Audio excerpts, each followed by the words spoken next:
Hi everyone, कैसे हैं आप सब। स्वागत है आपका हमारे चैनल रियल पढ़ाई में। यहाँ हम करते हैं रियल सोर्स से रियल तरीके से पढ़ाई। Word to word, line by line simplify करूँगी मैं एनसीईआरटी को। बने रहिए मेरे साथ। क्लास 6 और 7 की इतिहास की एनसीईआरटी कंप्लीट करने के बाद आज हम शुरू कर रहे हैं क्लास 8 की एनसीईआरटी को। तो आज से क्लास 8 की एनसीईआरटी हम शुरू कर रहे हैं, जिसमें चैप्टर 1 है प्रारंभिक कथन, कैसे, कब और कहाँ। तो बिना किसी देरी के देखते हैं हम कि इस चैप्टर में क्या है इम्पॉर्टेंट और आगे क्या चलता है इतिहास में। पीछे हम जितना पढ़ चुके हैं उसके आगे अब क्या चीज़ें हमें नई देखने को मिलेंगी और क्या क्या चीज़ें हैं। तो एकदम इंटरेस्ट के साथ अपना पेन ब्लैंक पेपर लेकर के बैठिए। जहाँ जब जैसी ज़रूरत पड़ेगी मैं आपको बताती जाऊँगी। देखते हैं तारीखें कितनी महत्वपूर्ण होती हैं। एक वक्त था जब इतिहासकार तारीखों के जादू में ही खोए रहते थे। कब किस राजा की ताजपोशी हुई, कब कौन सा युद्ध हुआ, इन्हीं तारीखों पर गर्मा गर्म बहसें चलती थी। आम समझ के हिसाब से इतिहास को तारीखों का पर्याय माना जाता था। आपने भी लोगों को यह कहते हुए सुना होगा, इतिहास तो बहुत उबाऊ है भाई, बस तारीखें रटते चले जाओ। क्या इतिहास के बारे में यह धारणा सही है? यहाँ मैं आपको बता देना चाहती हूँ कि मैं जैसे खुद एनसीईआरटी पढ़ती हूँ, मैं बस वैसे ही यहाँ पे एनसीईआरटी पढ़ रही हूँ। मैं पढ़ा नहीं रही हूँ, मैं खुद पढ़ रही हूँ। मैं चाहती हूँ कि आप भी इसी तरीके से पढ़ें। अगर आप इससे लाभ उठा सकते हैं तो आप लाभ उठाएं। मैं जहाँ पे भी इंपॉर्टेंट होगा हाईलाइट करती चलूँगी और जहाँ पे भी मुझे लगेगा एक्सप्लेन करना है वहाँ मैं करती चलूँगी। मैं सेम ऐसे ही पढ़ती हूँ। इसमें कोई शक नहीं कि इतिहास अलग अलग समय पर आने वाले बदलावों के बारे में ही होता है। इसका संबंध इस बात से है कि अतीत में चीज़ें किस तरह की थी और उनमें क्या बदलाव आए हैं। जैसे ही हम अतीत और वर्तमान की तुलना करते हैं, हम समय का जिक्र करने लगते हैं, हम पहले और बाद में की बातें करने लगते हैं। रोज़मर्रा की ज़िंदगी में हम अपने आसपास की चीज़ों पर हमेशा ऐतिहासिक सवाल नहीं उठाते। हम चीज़ों को स्वाभाविक मानकर चलते हैं, मानो जो कुछ हमें दिख रहा है वह हमेशा से ऐसा ही रहा हो। लेकिन हम सबके सामने कभी कभी अचंभे के क्षण आते हैं। कई बार हम उत्सुक हो जाते हैं और ऐसे सवाल पूछते हैं जो वाकई ऐतिहासिक होते हैं। किसी व्यक्ति को सड़क किनारे चाय के घूंट भरते देख आप इस बात पर हैरान हो सकते हैं कि चाय या कॉफ़ी पीने का चलन शुरू कब से हुआ होगा। रेलगाड़ी की खिड़की से बाहर झांकते हुए आपके जहन में यह सवाल उठ सकता है कि रेलवे का निर्माण कब हुआ। रेलगाड़ी के आने से पहले लोग दूर दूर की यात्रा किस तरह कर पाते थे। सुबह सुबह अखबार पढ़ते हुए आप यह जानने के लिए उत्सुक हो सकते हैं कि जिस ज़माने में अखबार नहीं छपते थे उस समय लोगों की चीज़ों की जानकारी कैसे मिलती थी। तो ये चीज़ें हम पहले भी एक बार पढ़ चुके हैं कि इतिहासकार कैसे पता करते थे। ये थोड़ा सा अपग्रेड वर्जन है। चित्र 1 को ध्यान से देखो। यह चित्र किस प्रकार उपनिवेशवाद का बोध कराता है। देखते हैं चित्र 1। ये है चित्र 1। इसमें ये ब्रिटेनिया है और यहाँ पे ये ब्राह्मण है कुछ। देखते हैं इसमें का डिटेल क्या है।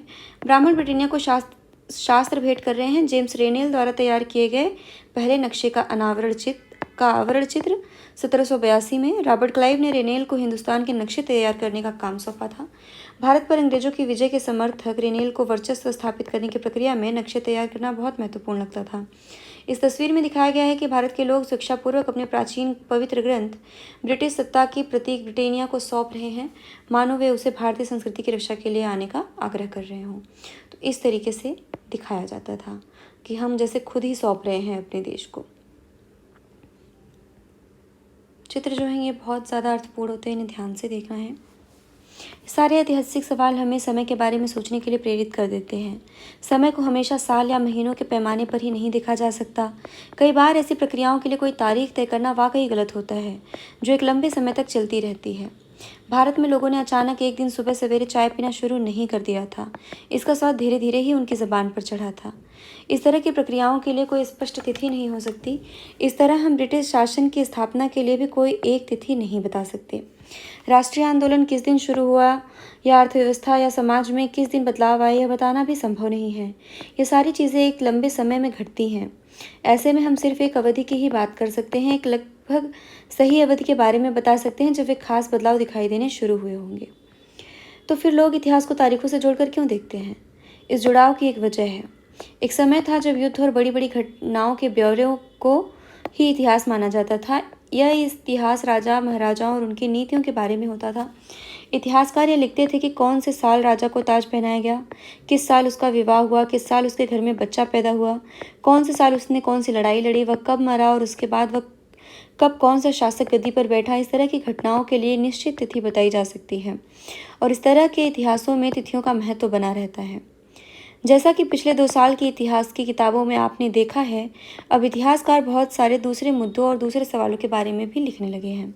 वे इस बात पर ध्यान देने लगे हैं कि लोग किस तरह अपनी रोजी रोटी चलाते थे, वे क्या पैदा करते थे और क्या खाते थे, शहर कैसे बने और बाजार किस तरह फैले, किस तरह रियासतें बनी, नए विचार पनपे और संस्कृति व समाज किस तरह बदले। तो अब देख रहे हैं कि इतिहासकारों की भी अवधारणा बदल रही है।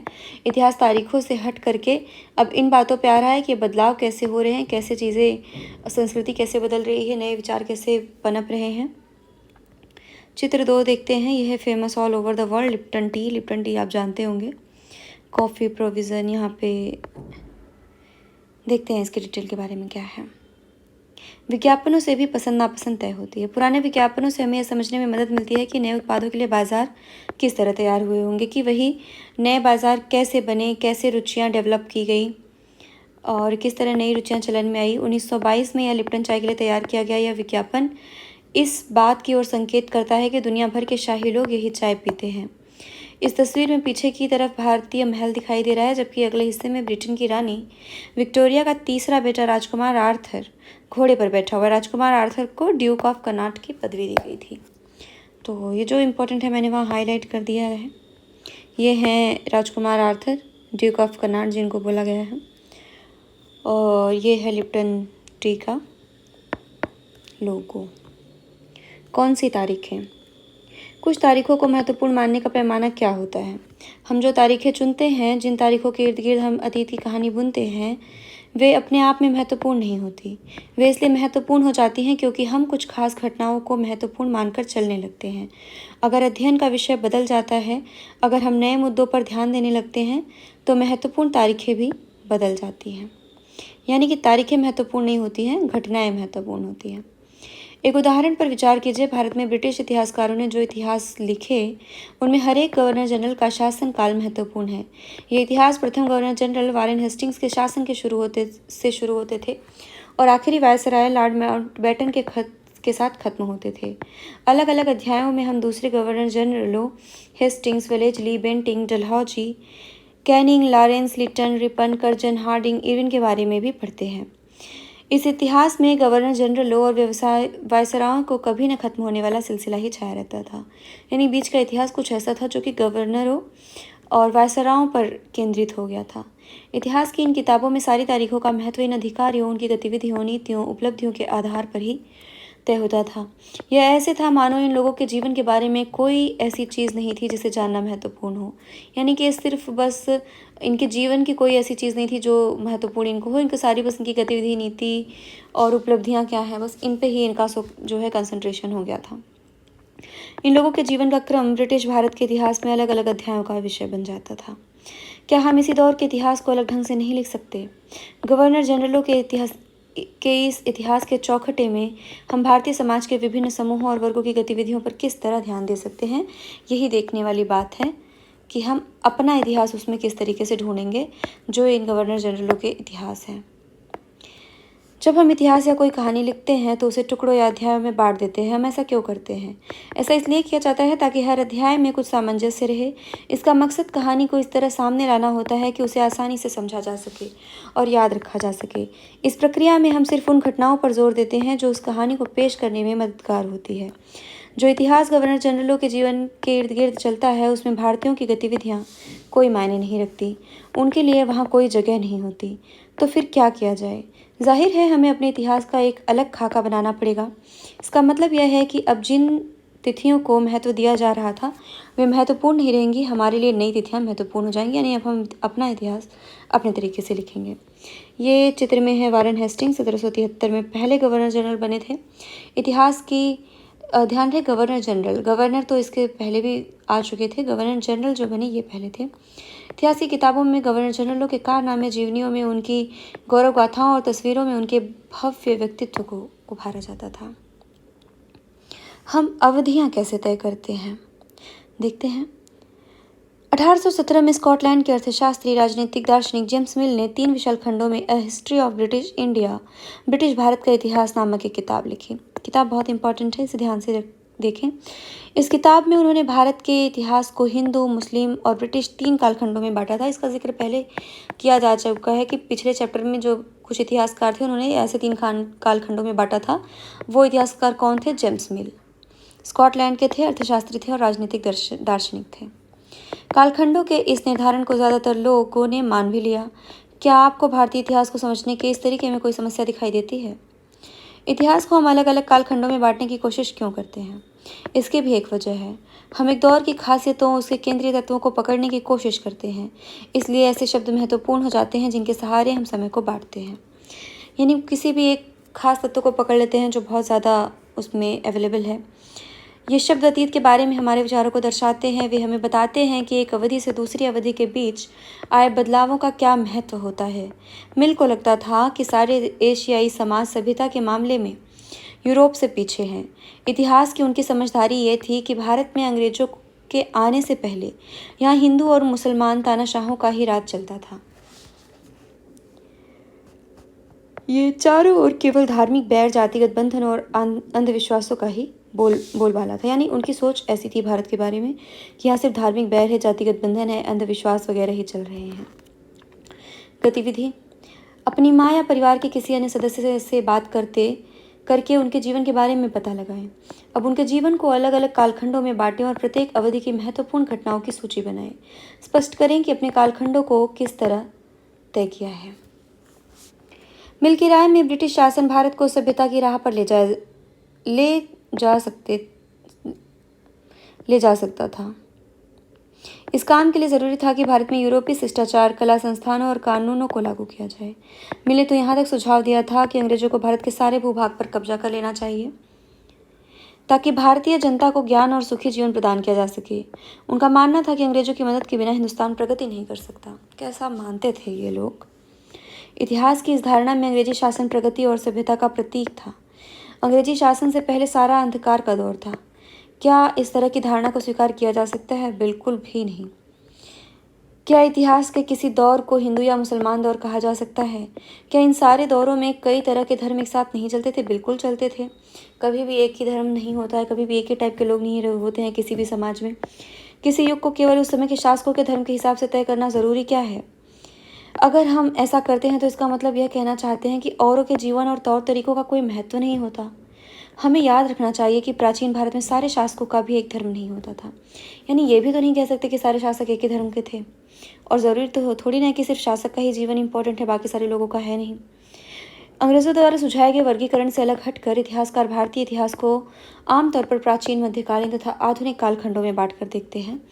यानी हमने कैसे अपने इतिहास को बांटा है, हिंदू, मुस्लिम और ये सब करके नहीं बांटा है, हमने प्राचीन, मध्यकालीन और आधुनिक काल करके बांटा है। इस विभाजन की भी अपनी समस्याएं हैं, इसमें भी समस्या है। इतिहास को इन खंडों में बांटने की यह समझ भी पश्चिम से आई है। पश्चिम में आधुनिक काल को विज्ञान, तर्क, लोकतंत्र, मुक्ति और समानता जैसी आधुनिकता की ताकतों का विकास का युग माना जाता है। यानी जो हम आधुनिक यहाँ पे यूज़ कर रहे हैं वो आधुनिक हम नहीं है। जो आधुनिक काल, जिस वे में आधुनिकता का मतलब पश्चिम समाज में प्रयोग होता है आधुनिकता शब्द, उस तरीके का हमारा जो आधुनिकता शब्द है वो वैसा नहीं है। उनके लिए मध्यकालीन समाज वे समाज थे जहाँ आधुनिक समाज की विशेषताएं नहीं थी। क्या हम अपने अध्ययन के लिए आधुनिक काल की अवधारणा को बिना सोचे विचारे ऐसे ही अपना सकते हैं, जैसा कि आप इस किताब में देखेंगे? अंग्रेजों के शासन में लोगों के पास समानता, स्वतंत्रता या मुक्ति तो थी ही नहीं, तो कहाँ से ऐसे फिर हम इसे आधुनिक काल बोल सकते हैं? हालांकि इसका भी रीज़न एनसीईआरटी हमें आगे बताएगी। नहीं, यह आर्थिक विकास और प्रगति का दौर था। बहुत सारे इतिहासकार इस युग को औपनिवेशिक युग कहते हैं, इसलिए इसको एक दूसरा भी नाम दिया जाता है जिसका नाम है औपनिवेशिक युग। औपनिवेशिक क्या होता है देखते हैं भाई। इस किताब में आप पढ़ेंगे कि किस तरह अंग्रेजों ने हमारे देश को जीता और स्थानीय नवाबों और राजाओं को दबाकर अपना शासन स्थापित किया। आप देखेंगे कि किस तरह उन्होंने अर्थव्यवस्था और समाज पर नियंत्रण स्थापित किया, अपने सारे खर्चों को निपटाने के लिए राजस्व वसूल किया, अपनी ज़रूरत की चीज़ों को सस्ती कीमत पर खरीदा, निर्यात के लिए महत्वपूर्ण फसलों की खेती कराई और इन सारी कोशिशों के कारण क्या बदलाव आए। आप ये भी जानेंगे कि ब्रिटिश शासन के कारण यहाँ की मूल्य मान्यताओं और पसंद नापसंद, रीति रिवाज व तौर तरीकों में क्या बदलाव आए। जब एक देश पर दूसरे देश के दबदबे से इस तरह के राजनीतिक, आर्थिक, सामाजिक और सांस्कृतिक बदलाव आते हैं तो इस प्रक्रिया को औपनिवेशीकरण कहा जाता है। यानी औपनिवेशीकरण क्या है? जब एक देश पर दूसरे देश के दबदबे यानी कि दबाव होता है, हावी हो जाता है दूसरा देश, और किस तरीके का हावीपन, राजनीतिक, आर्थिक, सामाजिक और सांस्कृतिक यानी हर एक पहलू में बदलाव आ जाते हैं, तो इस प्रक्रिया को उपनिवेशीकरण कहते हैं। यानी एक देश दूसरे देश को अपनी देश की तरह ही बनाना चाहता है, अपनी चीज़ों को थोपना चाहता है। लेकिन जल्द ही आप ये समझ जाएंगे कि सारे वर्ग और समूह इन बदलावों को एक ही ढंग से अनुभव नहीं कर रहे थे। यानी कि पूरा देश जरूरी थोड़ी ना है कि सेम टू सेम बदल जाएगा एक साथ। कुछ तो विद्रोह भी करेंगे, कुछ कम बदलेंगे, कुछ ज़्यादा बदलेंगे। इसलिए इस किताब को हमारे अतीत यानी कई अतीतों पर केंद्रित नाम दिया गया है। यानी एक अतीत नहीं है, बहुत वर्ग हैं, बहुत सारी जातियाँ हैं, बहुत सारे लोग हैं जो अलग अलग तरीके से चीज़ें चलती हैं, बहुत सारे क्षेत्र हैं जहाँ पर अलग अलग तरीक़ों से बदलाव होता है। इसलिए जो अतीत जो है वो हमारा अतीत नहीं, हमारे अतीत लिखा गया है। हम सब एक हैं, सारे वर्ग जाति जो भी हों, भारत अनेकता में एकता को ढूंढता है और इसीलिए हमारे अतीत कहा गया है। और इस चीज़ को पहले भी एक्सप्लेन किया जा चुका है कि हमारे अतीत का मतलब क्या है, हम किस तरह जानते हैं। देखते हैं कि हमारी जानकारी का स्रोत क्या है। भारतीय इतिहास के पिछले 250 साल का इतिहास लिखने के लिए इतिहासकार कौन से स्रोत का इस्तेमाल करते हैं। देखते हैं कौन सा स्रोत मिला इन्हें। प्राचीन काल के जो स्रोत थे वो आपने देखा कि वो दूसरे स्रोत थे। वहाँ पे कुछ अभिलेख, शिलालेख और इन सब चीज़ों पे ज़्यादा रिलाई किया गया था, क्योंकि लिखी हुई चीज़ें बहुत कम थी, चित्रकला पर और अवशेषों पर था। उसके बाद जब थोड़े कुछ लिखावट लिखने वाली चीज़ें आई, पांडुलिपियाँ बनी, ताम्रपत्र वगैरह का चलन हुआ, तो बहुत सारे इतिहासकारों ने बहुत सा कुछ चीज़ें लिखी, प्रतिलिपियाँ बनी, उनके पास लिखित जो साक्ष्य हो गए वो बहुत हो गए। लेकिन लिखित साक्ष्य में भी बहुत टाइप के साक्ष्य होते हैं कि जीवनियाँ लिखी गई, बुक लिखी गई, कुछ लिखी गई। अब जो स्रोत आए वो क्या टाइप का है कि प्रशासन का अभिलेख तैयार हो रहा है। अभिलेख तो हम अभी तक देख चुके थे कि अभिलेख क्या होता है, कि जो भी प्रशासन लिखाता है थोड़ा बहुत, पर अब जो प्रशासन अभिलेख तैयार कर रहा है, हर चीज़ का सरकारी रिकॉर्ड रख रहा है, ये थोड़ा ऑथेंटिक है और ये कुछ अलग तरीके की चीज़ें हैं, हमें बहुत अच्छे से ब्यौरा मिलता है इसमें। अंग्रेजी शासन द्वारा तैयार किए गए सरकारी रिकॉर्ड इतिहासकारों का एक महत्वपूर्ण साधन होते हैं। अंग्रेजों की मान्यता थी कि चीज़ों को लिखना बहुत महत्वपूर्ण होता है। उनके लिए हर निर्देश, हर योजना, नीतिगत फैसले, सहमति, जांच को साफ साफ लिखना ज़रूरी था। मैंने पहले से ही ऑलरेडी हाईलाइट कर दिया जो इम्पोर्टेंट लाइन्स हैं। ऐसा करने के बाद चीज़ों का अच्छी तरह अध्ययन किया जा सकता था और उन पर वाद विवाद किया जा सकता था कि लिखने अंग्रेज़ जो थे वो पसंद करते थे कि उनका सारा चीज़ लिखा रहे, सब कुछ नीट एंड क्लीन रहे, स्पष्ट रहे, ताकि वाद विवाद वगैरह किया जा सके, अध्ययन किया जा सके अच्छे से। इस समझदारी के चलते ज्ञापन, टिप्पणी, प्रतिवेदन पर आधारित शासन की संस्कृति पैदा हुई। कि अब जो शासन, किस तरीके का शासन पैदा हुआ कि जिसपे ज्ञापन, टिप्पणी और प्रतिवेदन, ये सब चीज़ें लिख करके काम हो रहा है, इस तरीके का शासन हुआ, एक सिस्टमेटिक शासन। अंग्रेजों को यह भी लगता था कि तमाम अहम दस्तावेजों और पत्रों को संभाल कर रखना ज़रूरी है। लिहाजा उन्होंने सभी शासकीय संस्थानों में अभिलेख कक्ष भी बनवा दिए। यानी कि वो इतना इम्पोर्टेंट मानते थे इन चीज़ों को। तहसील के दफ्तर, कलेक्ट्रेट, कमिश्नर के दफ्तर, प्रांतीय सचिवालय, कचहरी, सबके अपने रिकॉर्ड रूम होते थे। महत्वपूर्ण दस्तावेजों को बचा कर रखने के लिए अभिलेखागार, आर्काइव और संग्रहालय जैसे संस्थान भी बनाए गए। उनकी नज़र में ये चीज़ें इतनी इम्पोर्टेंट थी। जैसे पिछले राजा जो क्या रहते थे, उनके लिए क्या इम्पोर्टेंट रहता था कि ब्राह्मणों से अपना वो रखना, अपने लिए वर्चस्व को बनाए रखने के लिए, अपने लिए मान्यता प्राप्त करने के लिए वो ब्राह्मणों को भूमि दान देते थे। उनके रहने के लिए चैत्य विहार बनवाते थे, वो उनके लिए मंदिर वगैरह बनवाते थे। उन्हें मंदिर की संरचना इंपॉर्टेंट लगती थी। वैसे ही अंग्रेजों को ये इंपॉर्टेंट लगता था रिकॉर्ड रखना और संग्रहालय बनवाना, ताकि इस हर चीज़ में क्लैरिटी बनी रहे। 19वीं सदी की शुरुआत में प्रशासन की एक शाखा से दूसरी शाखा के पास भेजे गए पत्रों और ज्ञापनों को आप आज भी अभिलेखागारों में देख सकते हैं। यानी वो पत्राचार करते थे। वहाँ आप जिला अधिकारियों द्वारा तैयार किए गए नोट्स और रिपोर्ट पढ़ सकते हैं, या ऊपर बैठे अफसरों द्वारा प्रांतीय अधिकारियों को भेजे गए निर्देश और सुझाव देख सकते हैं। 19वीं सदी के शुरुआती सालों में इन दस्तावेजों की सावधानीपूर्वक नकलें बनाई जाती थी। आप आज भी देखेंगे तो आज भी कुछ न कुछ इसी तरीके का सिस्टम है, पत्राचार वगैरह होते हैं। अब तो मेल्स वगैरह हो रहे हैं, फैक्स हो रहे हैं, लेकिन वहीं पर सिस्टम तो सेम ही है, अपनी एक चीज़ों को दूसरी चीज़ों तक पहुंचाना। वैसे ही मध्यकाल में बरीद थे, गुलाम थे, जो कि यहाँ से वहाँ सूचनाएं प्रेषित करते थे। और वैसे ही अब यहाँ पे पत्रोचार वगैरह हो रहे हैं, अपने नोट्स रिपोर्ट्स बनाई जा रही हैं, और कुल मिलाकर एक सिस्टमेटिक और बढ़िया से सिस्टम चलाने की कोशिश की जा रही है। स्रोत एक क्या है? गृह विभाग को भेजी गई रिपोर्टें। गृह विभाग को कैसी रिपोर्टें भेजी जा रही हैं, किस टाइप के, आप देखते हैं। सन 1946 में भारत की औपनिवेशिक सरकार शाही भारतीय नौसेना के जहाज़ों में सिपाहियों की बगावत को कुचलने का प्रयास कर रही थी। ये 1946 की बात हो रही है, 47 में हम आज़ाद हो गए थे, उसके 1 साल पहले की। जहाज़ों में सिपाहियों की बगावत को कुचलने का प्रयास कर रही थी। उस समय विभिन्न बंदरगाहों से गृह विभाग को जो रिपोर्टें मिल रही थी उनके कुछ नमूने इस प्रकार हैं। सरकार किस तरीके से गृह विभाग को अपना सब कुछ अपडेट दे रही थी कि बम्बई में क्या हो रहा है। इस बात का इंतजाम कर लिया गया है कि सेना जहाज़ों और दफ्तरों पर कब्जा कर ले। शाही नौसैनिक जहाज अभी भी बंदरगाह से बाहर ही है। कराची में क्या चल रहा था? 301 विद्रोहियों को गिरफ्तार कर लिया गया है। कुछ अन्य संदेहास्पद विद्रोही भी गिरफ्तार किए गए हैं। सारे दफ्तर सैनिक निगरानी में हैं। विशाखापट्टनम, स्थिति पूरी तरह नियंत्रण में है और कहीं हिंसा नहीं हुई है। जहाज़ों और प्रतिष्ठानों पर सैनिक गार्ड तैनात कर दिए गए हैं। किसी परेशानी की उम्मीद नहीं है, सिवाय इसके कि संभव है कुछ सिपाही काम पर ना आए। यानी कि इस तरीके से अपडेट किया जा रहा है, रिपोर्टिंग की जा रही है अपने मंत्रालय को, गृह विभाग को। Director of intelligence, headquarter India command, situation report संख्या 7, फाइल संख्या में गृह भारत सरकार। इस तरीके से रिपोर्टिंग होती थी। उन्हें खुशन वीसी के माहिर लिखते थे। अब इन रिपोर्टों को लिखते कौन थे? रिपोर्ट जो पत्र हो गए, ये सब चीज़ों को लिखते कौन थे? इन्हें लिखते थे खुशन वीसी के माहिर। जो खुशन वीसी में माहिर होते थे, एकदम पारंगत होते थे। खुशन वीसी या सुलेखन वीस क्या होते थे? ये ऐसे लोग होते थे जो बहुत सुंदर ढंग से चीज़ें लिखते हैं। 19वीं सदी के मध्य तक छपाई तकनीक भी फैलने लगी।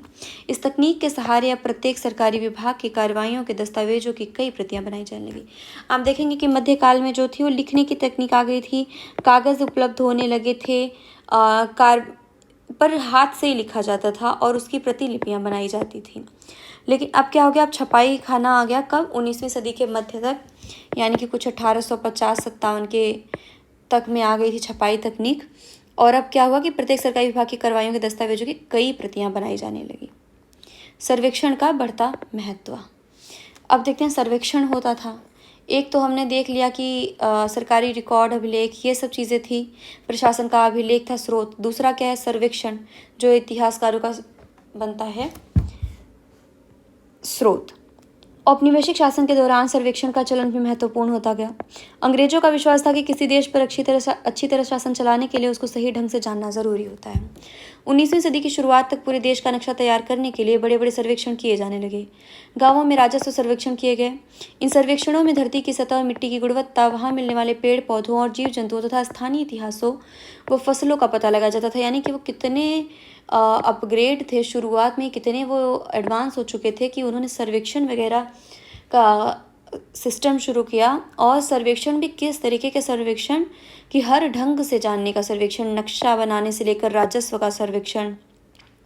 और राजस्व जो उसका मेन स्रोत था भूमि, भूमि में भी फसल, तो धरती की सतह, मिट्टी की गुणवत्ता, वहाँ मिलने वाले पेड़ पौधे, जीव जंतु, मतलब इस तरीके की चीज़ें, फसल वगैरह का भी सर्वेक्षण कर रहे थे ताकि वो अच्छे से राजस्व ग्रहण कर सकें।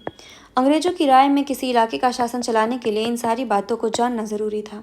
19वीं सदी के आखिर से 10 साल में जनगणना भी की जाने लगी। 1872 से आपको पता होगा, लॉर्ड मेयो। तो 19वीं सदी के आखिर से हर 10 साल में जनगणना भी की जाने लगी। जनगणना के जरिए भारत के सभी प्रांतों में रहने वाले लोगों की संख्या, उनकी जाति, इलाके और व्यवसाय के बारे में जानकारी इकट्ठा की जाती थी। मतलब वही चीज़ें जो आज लगभग चल रही हैं, थोड़ी सी आधुनिक होकर के, उस टाइम भी वही चल रही थी कि उनकी संख्या पता की जाती थी, जाति, इलाके, व्यवसाय क्या है।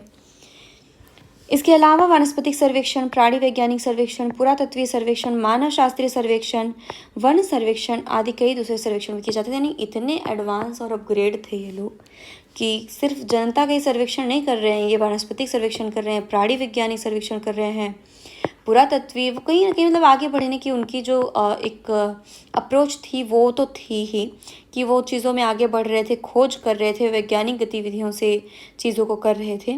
मानव शास्त्रीय सर्वेक्षण, वन सर्वेक्षण, ये सब चीज़ें भी कर रहे थे, क्योंकि हर कुछ भी चीज़ है उसमें पॉजिटिव और नेगेटिव दोनों चीज़ें होती हैं, प्लस माइनस दोनों होते हैं। तो अंग्रेज़ों में जो हमारे लिए माइनस था वो ये था क्योंकि वो हमारा फ़ायदा उठा रहे थे, वो हमारी मेहनत की जो चीज़ें थी उन पर राज वो कर रहे थे। पर कुछ पॉजिटिव चीज़ें भी थी कि उनका जो एक नज़रिया था, जो काम करने का सिस्टम था, वो कहीं ना कहीं हमें आज भी काम दे रहा है। शरीफे का पौधा, यह चित्र है 5। 1770 में का दशक है। अंग्रेजों द्वारा बनाए गए वनस्पतिक उद्यान और प्राकृतिक इतिहास के संग्रहालयों में विभिन्न पौधों के नमूने और उनसे संबंधित जानकारियां इकट्ठा की जाती थी। इन नमूनों को चित्र स्थानीय कलाकारों से बनाए जाते थे और अब इतिहासकार इस बात पर ध्यान दे रहे हैं कि इस तरह की जानकारी किस तरह इकट्ठा की जाती थी और इससे उपनिवेशवाद के बारे में क्या पता चलता है। यानी कि अब इतिहासकार ये सब चीज़ें, मतलब जो संग्रहालय में रखी गई चीज़ें हैं, चित्र हैं, उनसे पता लगा रहे हैं कि किस तरीके से वो उपनिवेशवाद की चीज़ें चल रही हैं। यानी कि वो हर एक चीज़ पर अपना छाप छोड़ देना चाहते हैं अंग्रेज़। उन्होंने तो अपने आप को कर्ता धर्ता ही मान लिया है कि वो हमारे देश को पूरा बदलेंगे, वो ही हमारे कर्ता धर्ता हैं, उद्धार करता हैं। तो अपने आप को भगवान मान के चल रहे हैं, कहीं ना कहीं वो हमें सभ्य बनाने आए हुए थे। तो हर एक तरीके से हर एक चीज़ पर उन्होंने अपनी छाप छोड़ी है। ये तो एक चित्र देखते हैं, दिख रहा होगा आई होप। बंगाल में मानचित्रण और सर्वेक्षण कार्य चल रहा है। जेम्स प्रिंसेप द्वारा बनाई गई तस्वीर है। यह 1832 में। ध्यान से देखें कि सर्वेक्षण में इस्तेमाल होने वाले सारे उपकरणों को चित्र के अगले हिस्से में दिखाया गया है। चित्रकार इस परियोजना के वैज्ञानिक स्वरूप पर खासतौर से जोर देना चाहते हैं, यानी कि अगले हिस्से में ये जो है उपकरण दिखाए गए हैं। सर्वेक्षण, यहाँ पे देखिए कुछ कैमरा जैसे दूरबीन जैसा यहाँ पे एक व्यक्ति बैठा हुआ है, तो वो दिखाने की कोशिश कर रहे हैं कि किस तरीके से सर्वेक्षण चल रहा है, उपकरणों का सर्वेक्षण है, इतने सारे लोग आए हैं, बातचीत चल रही है और मानचित्रण कैसे हो रहा है। ये जो चित्र है 1857 के विद्रोही हैं।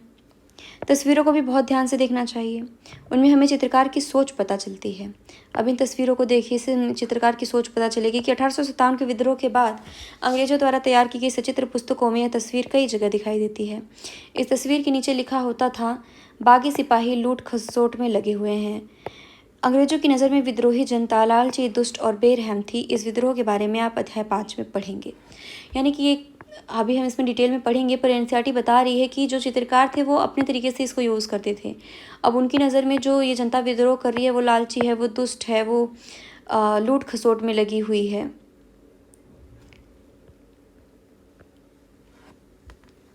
स्रोत दूसरा क्या है, इंसानों के खाने के लायक नहीं है। ये क्या है, अखबारों से देश के विभिन्न विभागों में चल रहे आंदोलनों का पता चलता है।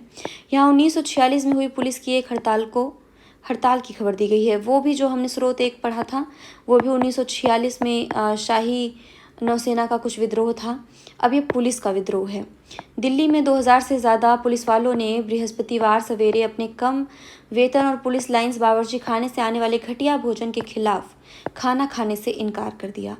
जैसे जैसे यह खबर दूसरे पुलिस थानों तक पहुंची, वहां भी पुलिस वालों ने खाने से इनकार कर दिया। एक हड़ताली का कहना था, पुलिस लाइंस की रसोई से हमारे लिए जो खाना आता है वह कोई इंसान नहीं खा सकता। हमें जो चपाती और दाल खानी पड़ती है उसे जानवर तक नहीं खा सकते। हिंदुस्तान टाइम्स 22 मार्च 1946। अब आप देखेंगे गतिविधि है, स्रोत 1 और 2 को देखें, क्या आपको प्रतिवेदनों के स्वरूप में कोई फ़र्क दिखाई देता है? बताएं कि आपको क्या फ़र्क लगता है। यानी कि पहले स्रोत में हमने देखा था कि कैसे यहाँ पे रिपोर्टिंग चल रही है, यानी कि सरकार के जो कर्मचारी हैं वो अपनी बात किस तरीके से रिपोर्ट कर रहे हैं, वो इनके विरोध में बोल रहे हैं कि हम कैसे काबू पा रहे हैं सिचुएशंस पर, कहाँ कहाँ का क्या सिचुएशन चल रही है उसका अपडेट दे रहे हैं। जबकि यहाँ एक अखबार ने छापा है और अखबार ने हड़तालियों के तरफ की चीज़ों को हाईलाइट की है और बता रहे हैं कि उन्हें किस तरीके की सिचुएशंस मिल रही थी। वो उन्हें खाने तक अच्छे नहीं मिल रहे हैं, तो हड़ताल तो वो करेंगे ही। तो कहीं ना कहीं वो पहलू भी है। जबकि सरकारी कर्मचारी जो हैं वो सिर्फ इस बात पर जोर दे रहे हैं कि हम काबू कैसे कर रहे हैं, ना कि इस बात पर कि उनकी परेशानी क्या है। आइए कल्पना करें। कल्पना कीजिए कि आप इतिहासकार हैं, आप ये पता लगाना चाहते हैं कि आज़ादी मिलने के बाद एक दुर्गम आदिवासी इलाके की खेती में क्या बदलाव आए हैं। इन जानकारियों को ढूंढने के विभिन्न तरीकों की सूची बनाइए। कि अब आपको ये जानना है कि कैसे आदिवासी इलाके में आप कैसे जानेंगे कि क्या बदलाव आए हैं, उनका स्रोत कैसे है। एक्चुअली आप क्या है, आप प्रशासन के जो अभिलेखागार हैं उनसे क्या है, यहाँ पे एक पैराग्राफ भी था, जो भी प्रशासन का अभिलेख वगैरह है उससे, एक मिनट में आपको दिखाती हूँ।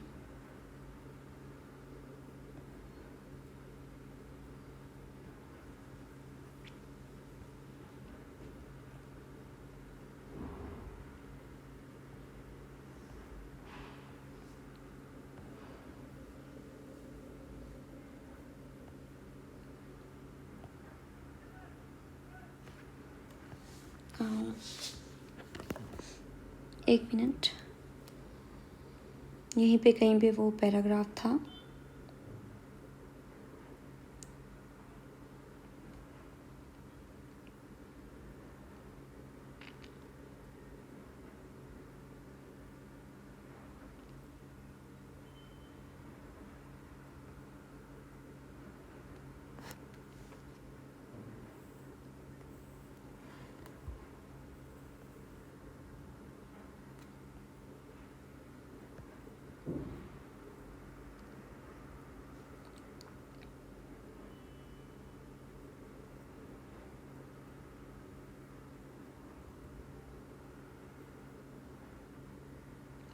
हाँ, तो ये जो देखना था हमें ये कि अधिकृत रिकॉर्ड से क्या पता नहीं चलता, यानी कि जो हमें स्रोत अभी तक हैं उनसे तो हमें क्या पता, क्या क्या पता चल सकता है वो हमने देख लिया। लेकिन अब जो ये है कि अधिकृत रिकॉर्ड से हमें क्या नहीं पता चलता है, तो यहाँ पे ध्यान देने की बात है कि बहुत कुछ पता लगा सकते हैं, फिर भी इस बात को नज़रअंदाज नहीं किया जा सकता कि ये सारे सरकारी रिकॉर्ड हैं। ठीक है, तो तस्वीरों इससे हमें यही पता चलता है कि सरकारी अफसर क्या सोचते थे, उनकी दिलचस्पी किन चीज़ों में थी, बाद के लिए वे किन चीज़ों को बचाए रखना चाहते थे। इन रिकॉर्ड से हमें ये समझने में हमेशा मदद नहीं मिलती कि देश के दूसरे लोग क्या महसूस करते थे। आप ये समझिए कि जो सरकारी रिकॉर्ड्स हैं उनसे हमें ये नहीं पता चल सकता कि बाकी लोग क्या सोचते हैं। सरकारी रिकॉर्ड से जो सरकारी कर्मचारी क्या सोचते हैं सिर्फ वही पता लग सकता है। यहाँ पे स्पष्ट उदाहरण है कि यहाँ पे आप देखिए कि जो हड़ताली हैं उन्हें क्या प्रॉब्लम्स थी वो एक अखबार से पता चला, ना कि सरकारी रिकॉर्ड से। सरकारी रिकॉर्ड से तो बस ये पता चल रहा है कि कैसे प्रशासन चल रहा है, कैसे उस पर काबू पाना है।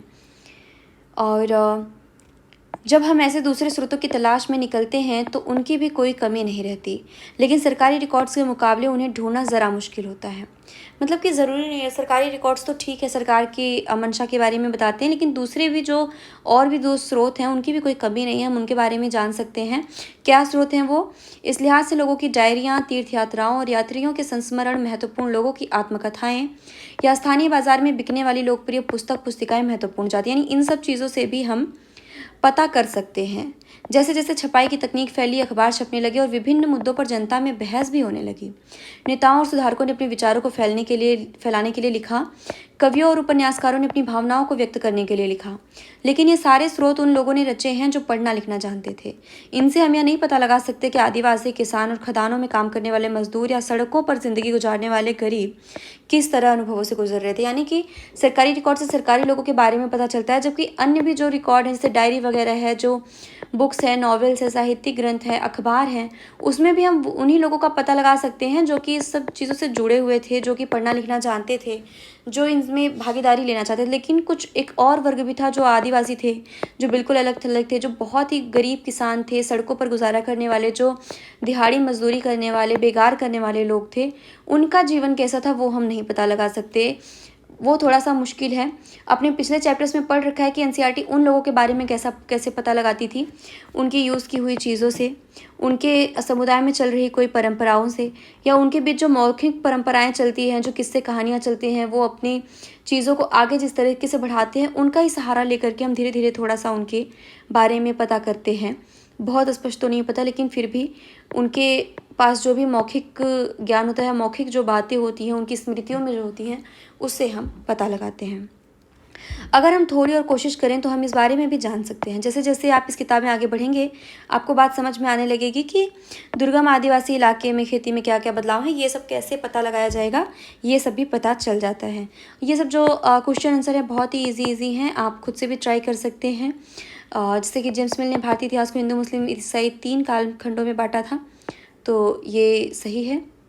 सरकारी दस्तावेजों से हमें ये समझने में मदद मिलती है कि आम लोग क्या सोचते हैं, नहीं सरकारी लोग क्या सोचते हैं वो पता चलता है।